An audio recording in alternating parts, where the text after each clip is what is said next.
A paz, bem-vindo ao canal Lamparina Acesa, um canal de estudos bíblicos. Nós estaremos iniciando a série Nomes do Antigo Testamento. Os rabinos, que são estudiosos da Bíblia hebraica, isto é, a Bíblia que tem apenas o Antigo Testamento, eles identificaram 72 nomes para Deus. Mas há alguns teólogos que já identificaram mais de 100 nomes para Deus no Antigo Testamento. E dentre os nomes que estão no livro de Gênesis, eu escolhi 5 para o nosso estudo. Então vamos conhecer 5 nomes de Deus que estão no livro de Gênesis e os seus significados. Então, Bíblia na mão e vamos aos estudos.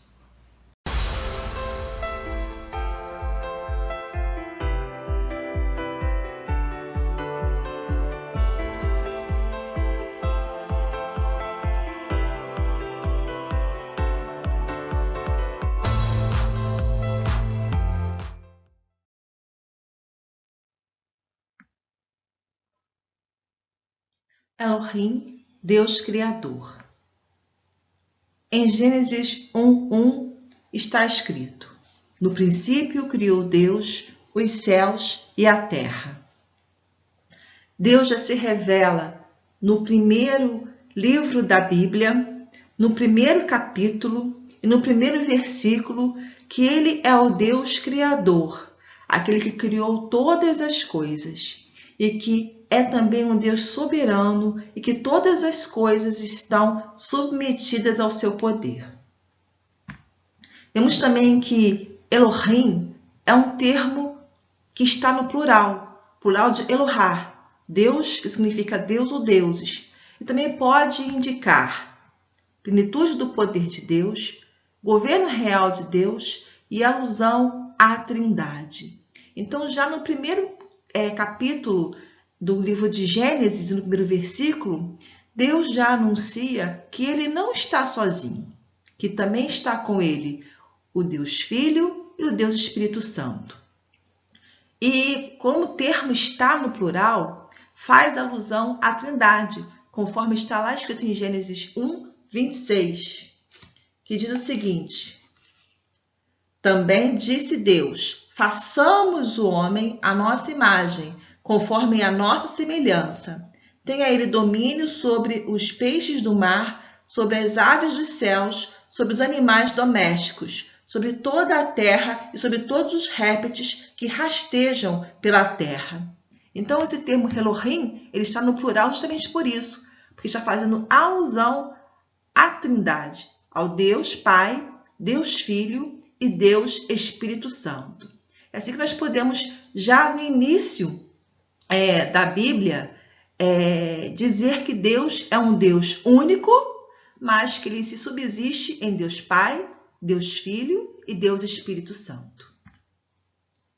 No princípio da criação, Deus revela que ele não está sozinho, como nós vimos Gênesis 1:26, fazendo alusão aí à Trindade.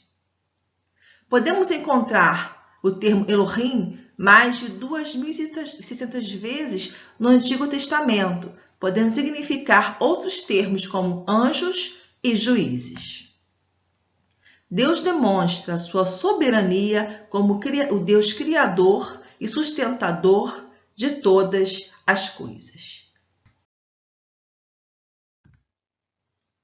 El Elyon, Deus Altíssimo.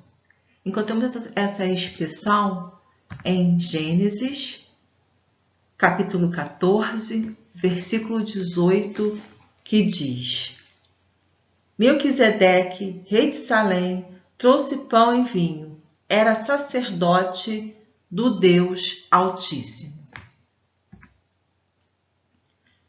Elyon significa Altíssimo, ou Supremo.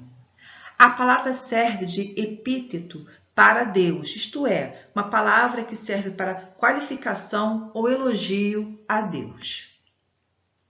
E nós vemos no texto aí de Gênesis 14 que Melquisedeque era sacerdote do Deus Altíssimo, El Elyon. E ele ainda afirma para Abraão que o Deus Altíssimo é o Criador do céu e da terra, conforme vemos lá em Gênesis 14, 19. Podemos encontrar Elion 31 vezes no Antigo Testamento. Aprendemos que Deus é um ser supremo e infinito, e está elevado e acima de outros deuses. El Roi, Deus que vê. Encontramos este nome de Deus em Gênesis 16, 13, que fala o seguinte: Então ela invocou o nome do Senhor, que lhe falava: Tu és Deus que me vê. Pois disse ela: Não olhei eu neste lugar para aquele que me vê? Nós temos na expressão El Roi o significado da capacidade de Deus ver as coisas. Então, nós podemos entender que Deus, ele vê e ele sabe de todas as coisas. E podemos encontrar neste nome um dos atributos incomunicáveis de Deus, que é a onisciência. Nesta passagem bíblica, Agar está fugindo da sua patroa, está muito aflita. E por isso ela foi contemplada de um modo todo especial pelo olhar de Deus. E por isso ela usa a expressão aquele que me vê.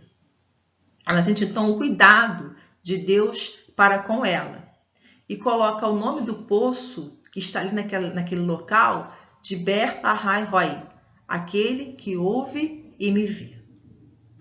Nós podemos então compreender com este nome de Deus que Deus nos vê e nos ouve em nossas dificuldades. Assim como ele olhou para Agar na sua aflição, ele também olha por nós.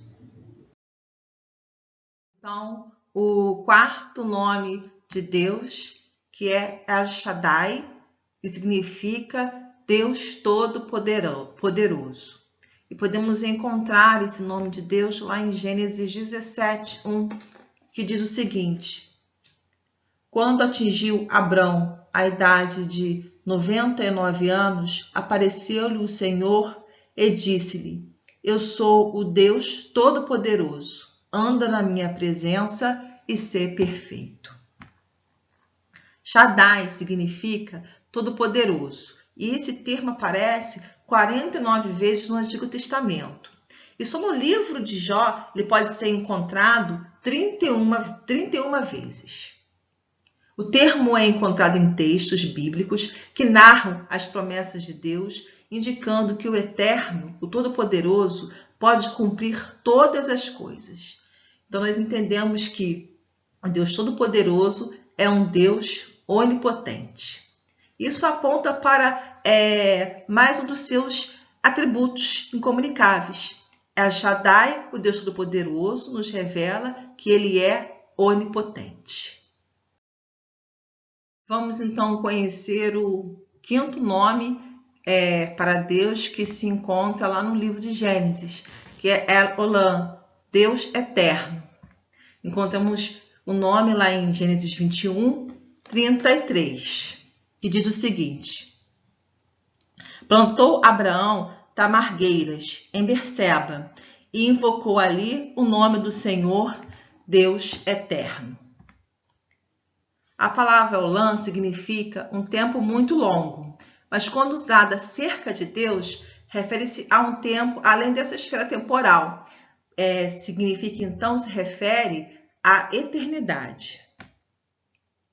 O termo Olam também pode referir-se aos decretos e alianças de Deus, conforme nós vemos lá na aliança em que Deus faz com Noé, em Gênesis 9:16, onde ele fala que ele vai colocar o arco dele no céu, né? Isso vai lembrar da aliança eterna que Deus fez com todo ser vivente da terra. Como também pode referir-se à extensão do tempo em que Deus deve ser obedecido e louvado, conforme está lá em Salmos 89:1, em que o salmista afirma: e cantarei para sempre as misericórdias do Senhor. Então podemos entender com o nome Elolam, Deus eterno, que o Senhor ele reina eternamente e que nós podemos ser, os cidadãos desse reino eterno do nosso Deus. Como é bom sabermos que o Deus Criador, que criou todas as coisas, é um Deus soberano e que tem tudo no controle de suas mãos. E apesar dele ser um Deus altíssimo, um Deus supremo, ele nos vê nas nossas necessidades, nas nossas aflições, nas nossas preocupações. Ele também ouve os nossos problemas. E é por isso que nós podemos confiar nesse Deus que é todo-poderoso, que pode todas as coisas, resolver qualquer problema. Porque Ele é um Deus imutável e que cumpre as suas promessas. Que privilégio é poder servir a esse Deus eterno e fazer parte do seu reino, que nunca tem fim e que vai muito além da nossa existência aqui na Terra. Que possamos ter o desejo de conhecer cada vez mais a esse Deus da Bíblia, ao Deus de Israel, e entregar as nossas vidas sem medo a esse Deus que é Criador, que é Altíssimo, que tudo vê, que é Todo-Poderoso e que é Deus eterno.